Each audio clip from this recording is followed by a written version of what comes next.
Long ago, there was a great kingdom. Deep in the sea, the king had 6 beautiful mermaid daughters.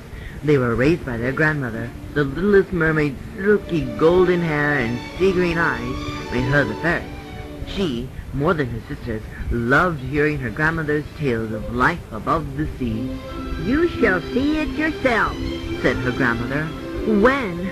asked the little mermaid. "When you're 15. Her grandmother reminded her. Until then, the little mermaid had to be satisfied hearing her older sisters tell of their adventures of life above the land.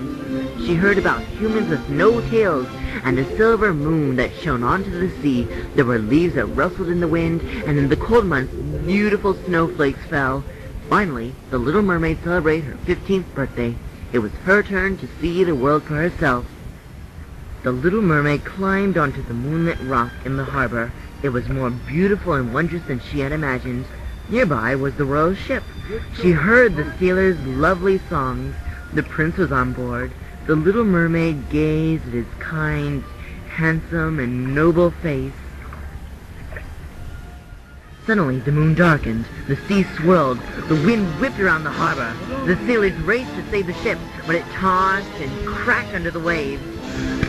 The mermaid watched in horror as the prince was tossed deep into the sea. The little mermaid dove into the swirling water. She grabbed the prince and swam, bringing him to shore.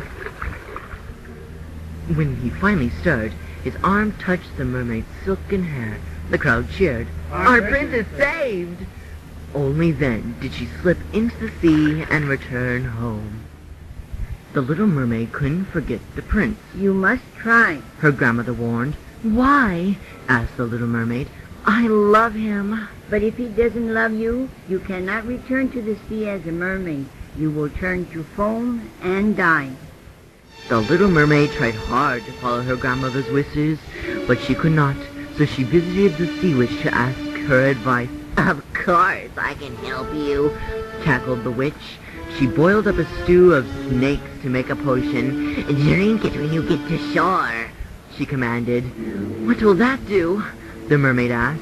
"It will turn your mermaid tail into human legs.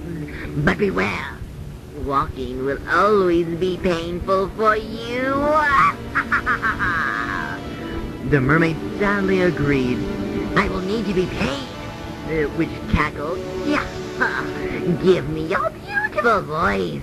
You will be silent forever." "But it is my voice and my singing that brings my family joy," sobbed the mermaid. The witch would not change her bargain. Finally, the little mermaid agreed. She swam to shore. After drinking the potion, her tail split in two. The little mermaid practiced walking, but the pain was great, so she threw herself onto the beach where the prince found her. "Are you hurt?" he asked kindly. But the little mermaid could not answer him. "Let me help you," he said as he took her by the hand. He led her to the palace and invited her to stay. In time, the prince and the mermaid became friends. The prince told the little mermaid one day, "We understand each other. Even though you can't speak or write my language, our friendship has grown so strong." Her heart filled with joy. If the prince came to love her, she would not turn to foam and die in the sea. 1 month later, the prince told her, "My father says I must marry. He sent for a princess who will arrive soon." The little mermaid felt her heart grow so heavy. "What shall I do?" sighed the prince. "If only I could find that golden-haired man who saved me, for I only care for you and her." The mermaid wanted to shout, "I'm the one who saved you! You love me!" But alas, she was doomed to silence. She tried to speak with her gentle green eyes, but he did not look at her. He was staring out to sea. A huge white ship had entered the harbor. Soon, the princess came ashore. The prince gasped. Except for her blue eyes, the princess looked like the mermaid. "Surely she is the one who saved me," thought the prince. Joyfully, he told the princess, "You are my true love." Then he told the mermaid, "You are my true friend." The poor little mermaid, her heart was broken. That night, she heard her sisters call to her, "Return to the sea with the prince." and you shall be allowed to become a mermaid once more. But the prince would die in our ocean kingdom, True? her sisters called. But save yourself. On the day the prince and the princess wed, the mermaid kissed them both.